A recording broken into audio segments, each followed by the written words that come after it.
അമ്മേ ഈ സ്റ്റാറ്റസിൽ എല്ലാരും 10-ാം ഉദയം എന്ന് പറഞ്ഞിടുന്നുണ്ട്. ഈ 10-ാം ഉദയം എന്ത് ശരിക്കും?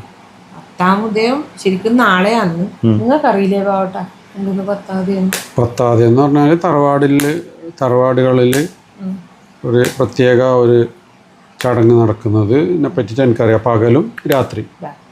അതായത് നമ്മളെ കാസർഗോഡ് ജില്ലയിൽ 10-ാം ഉദയം എന്ന് പറഞ്ഞാല് ശരിക്കും പറഞ്ഞാല് തുലാവർഷം 10-ാം തീയതി.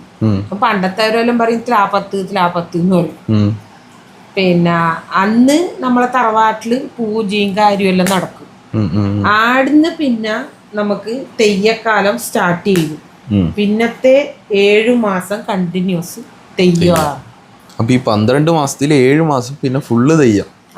7 മാസം അത് ഒരു സ്ഥലത്തല്ല, എല്ലാ സ്ഥലത്തും മാറിയിട്ട് തെയ്യത്തിന്റെ കാലാണ്. കാസർഗോഡും കണ്ണൂരും ജില്ല, കണ്ണൂരും സെയിം തന്നെ തറവാടുകളിലും അമ്പലങ്ങളിലെല്ലാം അത് തെയ്യം. പക്ഷെ നമുക്ക് തെയ്യം കിട്ടൂല അല്ലേ?